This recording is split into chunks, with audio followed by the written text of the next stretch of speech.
বাংলাদেশে 92 থেকে 94% মুসলমানদের এই দেশে নামাজির সংখ্যা বেশি না বেনামাজির সংখ্যা বেশি?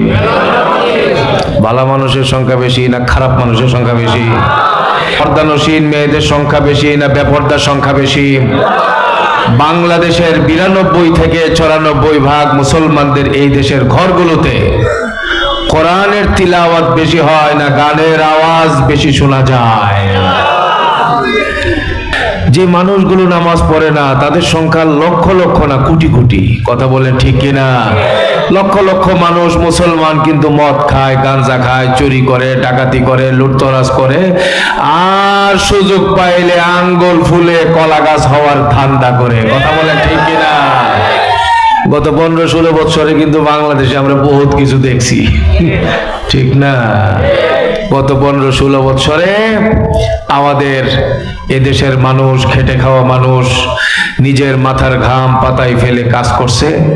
এখন 2024 সালের 5 আগস্টের পরে সেই টাকা কেউ বিদেশ থেকে পাঠায়, কেউ বাংলাদেশে কাজ করে ব্যাংকে জমা রাখছে। এখন ব্যাংকে গেলে বলে টাকা নাই, বলে না। আর টাকা কে নিছে? আল্লাহর ওলিরা নিছে। বাংলাদেশে আল্লাহর ওলিরা ছিল না? কি নামাজ পড়েন আপনি? তৈয়ব সব কি নামাজ পড়ে? হ্যাঁ, এই তরিকুল ইসলাম সাহেবের সাধ্য আছে কি ওই সকল আল্লাহর ওলিদের কাতারে শামিল হওয়ার? রাত্রে 70 থেকে 80 রাকাত নামাজ তাহাজ্জুদ পড়ছে ভাই। ওই যে নারায়ণগঞ্জে আল্লাহর ওলি বেরিয়েছিল না, আল্লাহর ওলি কত প্রকার ও কি কি গত 15-16 বছরে দেখাইছে। আবার নামাজ যে পড়তো এটা মাইক দিয়া বলতো আমরা 70 রাকাত পড়ি, 80 রাকাত পড়ি, তিলাওয়াত না করে অফিসে যাই না, আমার আম্মা তিলাওয়াত করে, আমার আব্বা তিলাওয়াত করে, কথা বলেছিল কি ছিল না? এই সব 17-18 বছর, 15-16 বছর এগুলো দেখছি, শুনছি। রাতের বেলায় নাকি তাহাজ্জুদ পড়ে, তিলাওয়াত করে, আর দিনের বেলায় আলেম ওলামাদের হাতে পায়ে ডান্ডা বেরি লাগায়া আদালতে নিয়ে বেইজ্জতি করে, কথা বলে ঠিক কিনা? এই সবগুলো হইছে এই জায়গাতে বসেন শ্রমিক ভাইদের উদ্যোগে আজকের এই মাহফিলের আয়োজন। এটা বসতে হবে এই জন্য, সামনে যারা ক্ষমতায় আসতে চান এলাকার মধ্যে দাদাগিরি করবেন, আগস্টের 5 তারিখ থেকে হিসাব নিকাশ মিলায় নিয়েন। দেশ কিন্তু আগের জায়গায় নাই, কথা বলেন ঠিক কিনা?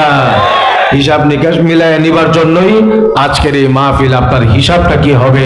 গাছা এলাকাকে পরিচালনার জন্য, জাতীয় বিশ্ববিদ্যালয়ের আশপাশের এলাকার নেতৃত্ব দেওয়ার জন্য, গাজীপুর জেলার মানুষের নেতৃত্ব দেওয়ার জন্য, মানুষের সেবক হওয়ার জন্য, দায়িত্ব পালনের জন্য আগামী দিনে আপনাকে যদি জাতির সামনে আপনি পেশ করতে চান, আপনাকে কি করতে হবে, শান্তির রাজ কিভাবে আপনি কায়েম করতে পারবেন, সেই জন্য আজকের এই মাহফিলে আমি যা বলবো, আমার পরে দেশে একেবারে তারকা খ্যাত যে সকল মুরব্বীরা আসার কথা তাদের কাছ থেকে যা শুনবেন, এই সবগুলোই আমি মনে করি বর্তমান জামানার এই সমাজের শ্রমিক এবং সাধারণ মুসল্লিয়ানে কেরামের আগের চেয়ে অনেক বেশি শোনার দরকার, জানার দরকার, ঠিক না বেঠে?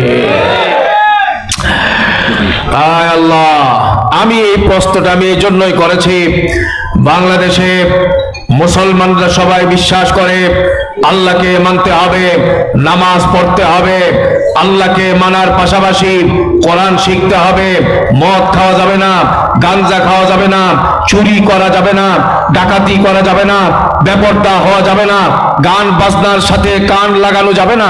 জানে সব মুসলমান কম বেশি, কথা বলেন জানে কি জানে না? এরপরে অধিকাংশ মুসলমানরাই মানে না। কেন মানে না?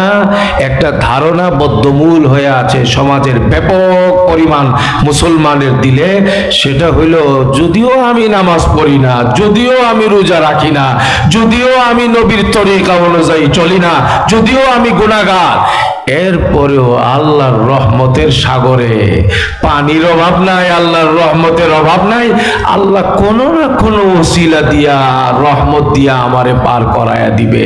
এই রকম চিন্তা সমাজের বহু মানুষের মধ্যে কাজ করে। আল্লাহর রহমত দিয়া পার হয়ে যাবে, নামাজের দরকার নাই, আল্লাহর রহমত দিয়া পার হয়ে যাবে, এই রকম চিন্তা ভাবনার কারণেই আমাদের সমাজের প্রত্যেকটা মানুষ তার ব্যক্তি জীবনকে কোরআনের আদলে পরিপূর্ণভাবে সাজানোর চিন্তাটা অনেকটাই কম করে। আবার অনেকে তো নিজে নামাজ রোজা এরপরে সুন্নত শরীয়তের বিধিবিধান এগুলো মানে না, কিন্তু ছেলে হইলে এই ছেলেটাকে মাদ্রাসায় দেয় হাফেজ বানাইবার জন্য, আলেম বানাইবার জন্য। আর নেতা টাইপের মানুষ হইলে মাইক দিয়া বলে যে আমি কিন্তু আমার একটা ছেলে তাকে হাফেজ বানাইতেছি, এই ছেলেটারে দিয়া পর্যন্ত ব্যবসা করে। হ্যাঁ, ধান্দা করে ধান্দা।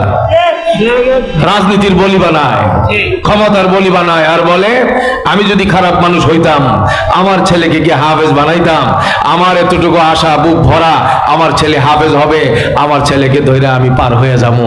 আরে ছেলে যে হাফেজ হবে এর গ্যারান্টি আপনারে কে দিল? হাফেজ হওয়ার পরে সে যে নিজেই বাঁচতে পারবে এর গ্যারান্টি আপনাকে কে দিল? ছেলে যদি হাফেজ হয়, আলেম হয়, আমলওয়ালা হয়, জান্নাতি হয়, তাহলে তার ব্যাপারে হাদিসের গ্যারান্টি আছে, একজন হাফেজে কোরআন তার পরিবারের 10 জন নিশ্চিত জাহান্নামীকে সুপারিশ করে জান্নাতে নিয়ে যাবে।